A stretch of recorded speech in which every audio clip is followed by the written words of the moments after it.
Everyone, আজকে আবার একটা সুন্দর ভিডিও নিয়ে চলে এসেছি। তো এতদিন পর্যন্ত তোমাদের সাথে সিম্পল পার্টি মেকআপ আমি করেছি, বাট ব্রাইডের বিয়ের দিন ব্রাইডের দিদি বা বোনরা যদি এরকম একদম প্রপার না আসে তাহলে কিন্তু ভালো লাগে না। এটা ছিল ব্রাইডের দিদি, ঠিক আছে। এই দিদিটা আমার কাছে আগেও আরেকবার সেজেছিল। তো দিদিটা না মানে চোখটা খুব সুন্দর, ফিচার্সটাও খুব সুন্দর। তো দিদিটা আমাকে বলেছিল যে আমাকে একদম বেশিও সাজাবি না, আবার যাতে আমাকে একদম মানে বাকিদের মতো না লাগে, সিম্পল না লাগে। তো আমি একদম প্রপার মেকআপ করেছিলাম দিদিকে, দেখতে পারবে।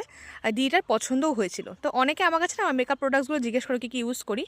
আমি সাধারণত বেস করতে প্যাকের ফাউন্ডেশন ইউজ করি, প্যাকটা আর মার্সেল ফাউন্ডেশন ইউজ করি, মিক্স অ্যান্ড ম্যাচ করে শেড ম্যাচ করে ইউজ করি। তারপর হচ্ছে প্রাইমার, আমি খুবই না রিজনেবল ব্র্যান্ডের প্রোডাক্ট ইউজ করি, আমি এত হাই এন্ড ব্র্যান্ডের প্রোডাক্ট ইউজ করি না, যাতে সাধারণ মানুষরাও সুন্দরভাবে প্রপার মেকআপ করতে পারে। তো দেখতে পাচ্ছ আই মেকআপটা কমপ্লিট হয়ে গেছে, আর চোখগুলো এত সুন্দর বড় বড় লাগছে। আইল্যাশটা একটু বড় হয়ে গেছিলো, আমি যেখান থেকে কিনেছিলাম আইল্যাশগুলো বড় হয়ে গেছিলো আর কি, ছোটো আইল্যাশ পাইনি আমি। তা যাই হোক, প্রপার লুকটা কমপ্লিট হওয়ার পরে ম্যানেজ হয়ে গিয়েছিলো। দিদি খুব ভালো লেগেছিলো। প্রথমে একটা লিপস্টিক শেড দিয়েছিলাম, সেই লিপস্টিকটা একটু ডার্ক লাগছিল দিদির। তারপরে আমি একটু হালকা রেডের টাচ দিয়ে দিয়েছি। তারপর দেখতে পাচ্ছ লুকটা আলাদা একটু এনহ্যান্স করছে। তো আমাকে বলেছিল হেয়ার স্টাইলটা আমি একটু ডিফারেন্ট করব, সবাই করেছে মিডিল। খুব সুন্দর হয়েছে, আমার শাস্ত্র খুব পছন্দ। Thank you. তোমার আমাকে পুরো ইনস্ট্যান্ট রিভিউ দিল, দিদির খুব পছন্দ হয়েছে, ফেস দেখে বুঝতে পারছিলে।